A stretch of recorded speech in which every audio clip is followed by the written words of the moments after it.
China's property giant Evergrande filing for bankruptcy protection in a U.S. court. This filing comes amid fears that China's real estate troubles could spill over into other parts of the economy, which has already seen signs of a slowdown. What does this mean for investors? Well, joining me now is NWI Managing Director of Global Macro Research, Tara Hariharan, and Kuhn Foundation Chairman, Robert Kuhn. He's a longtime advisor to China's leaders and multinational corporations. It's so great to have both of you here to break this down. Thanks for joining me. Robert, I'm going to start with you. I guess just, especially since the data can be a little opaque, and not always the most realistic, at least how Wall Street interprets it with China. I guess just set the stage for me in terms of what's happening in real time in the country. There's a confluence of issues, a perfect storm coming off of COVID, 3 years of lockdowns, the uneasy breaking with it.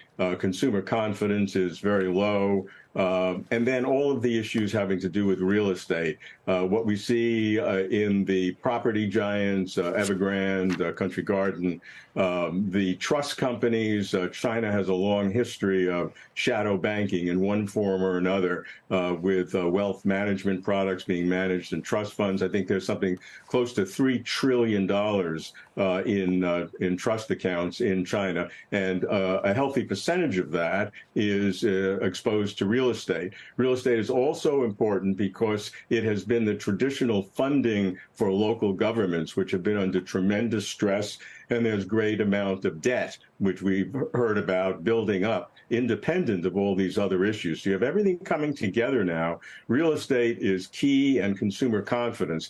China's leaders have known this for a long time. They had a meeting in last December. They went through 5 or 6 critical categories. I covered that extensively, and real estate and consumer confidence were really at the top of the list.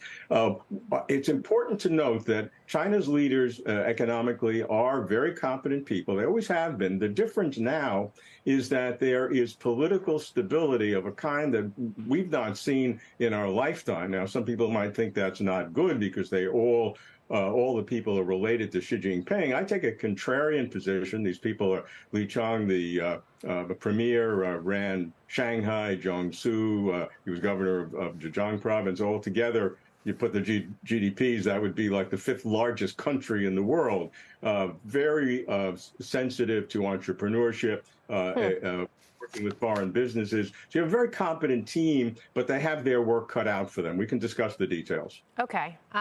First, Tara, I want to bring you into the conversation here as well, because investors, at least here in the U.S., have been very keen to see what this is going to mean in terms of stimulus response from the government in China as well. And we've gotten some smaller actions, but nothing that's been overwhelming or as large as has been anticipated. So what does that mean in terms of investability right now and how to be positioned on a global stage?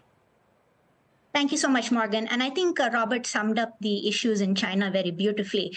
As I've been predicting since my first CNBC appearance back last December, China's stimulus measures don't seem like they will suffice to stem an economic slowdown and the mounting financial risks as discussed in the property and the trust sectors. This is because all of the easing so far hasn't really been able to address the key issues of very weak consumer sentiment and credit demand. And that includes the rate cuts or even local government bond issuance. So we at NWI now see a significant risk that the next tool that China uses to try to support its economy is actually currency devaluation.